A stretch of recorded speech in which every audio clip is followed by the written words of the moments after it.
What's up guys, my name is Jack, you're watching JBTCG, and today we're talking about what would I do if I had $1,000 to invest in Pokemon products today.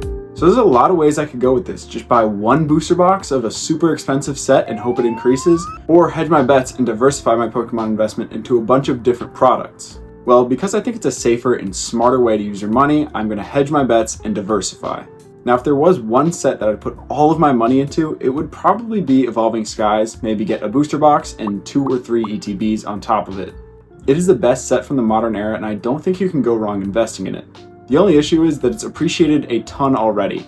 Now, I do think the ETBs and other ancillary products with Evolving Skies inside will gain faster than the booster box over the next coming months. And this is because of the gap in price between packs from a booster box, which are about $20 a pack, versus things from ancillary products where you can get them at $10, $12 a pack. I think these ancillary products and the ETBs will start to close that gap, and as they get closer, then the booster box will start to shoot up once again. Now, that is just a theory, but we've seen it happen with a lot of sets in the past, and I think this trend will continue with Evolving Skies. Now let's get back to the whole point of this video. What would I invest $1,000 in today? Well, for this, I'm going to invest in 6 different things. And the first one is I would invest $450 in 3 Silver Tempest booster boxes. You need to buy these from the Pokemon Center to get this price, or find some crazy deal on eBay or TikTok Shop, but for the sake of this, I'm buying from the Pokemon Center. Now quickly, I want to note why I'm buying 3 boxes, not 1, not 2. Well, the Pokemon Center is notorious for shipping things really poorly. They throw a bunch of things in a box and put one little bubble wrap thing in there. Very frequently, you will get damaged product from the Pokemon Center. So the idea behind buying 3 boxes instead of 2 or 4 is because it'll pack in kind of nicely, and they won't have to squeeze that extra 4th box in and risk just damaging everything. So I think 3 is a good fit for the boxes that they sell with, but even then, it is still a crapshoot. They could just mangle your boxes. But I'm choosing Silver Tempest booster boxes because the price in the Pokemon Center is much cheaper than the market price of $163 to $166. And that is before taxes and fees. So you're looking at $170 to $175 for a Silver Tempest booster box if you buy it anywhere but the Pokemon Center. And I don't think that these booster boxes will be on the Pokemon Center forever. Eventually, like all the other Sword and Shield sets, they will leave. And I believe that they'll follow the trend that all of the other ones before them have left. A spike in price with a lot of YouTubers talking about it. I think we'll see these boxes up around $200 within the next 6 to 7 months. So buying it at $150 a box sounds good to me. Not to mention the chase card in the set, the Lugia V alt art, is insane. And the Trainer Gallery Rayquaza VMAX is still pretty cool too, as well as the Blaziken VMAX. On to my second pickup. This would be 36 sleeve booster packs of Fusion Strike, also from the Pokemon Center. This will cost me $150, and for a grand total, we'll be sitting at $600. Now, why am I buying these sleeve booster packs? Well, if you've been watching me at all for the past month, you know I've been talking about these in pretty much every single video, but you can buy them for $3.99 per pack from the Pokemon Center, and you can resell them for $5 to $6 a pack on the open market.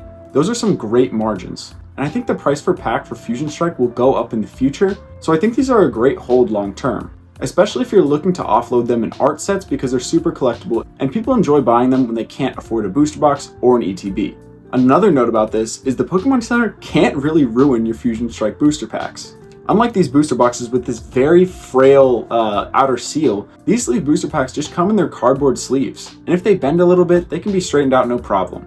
So it's probably the safest thing that you can buy from the Pokemon Center if you're worried about shipping and handling damage. When I wrote out my list of things to buy, I didn't realize that this was going to be all from the Pokemon Center, so I apologize if you don't have access to it. But this pickup shouldn't really be affected by that.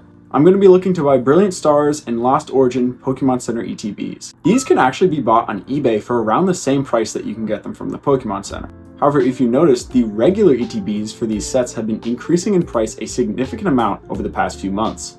And down the line, I think people are going to want to collect the exclusive colorways from the Pokemon Center, especially that Blood Red Giratina. These cost $50 each for a total of $100. And another good pickup would be the Fusion Strike ETB from the Pokemon Center.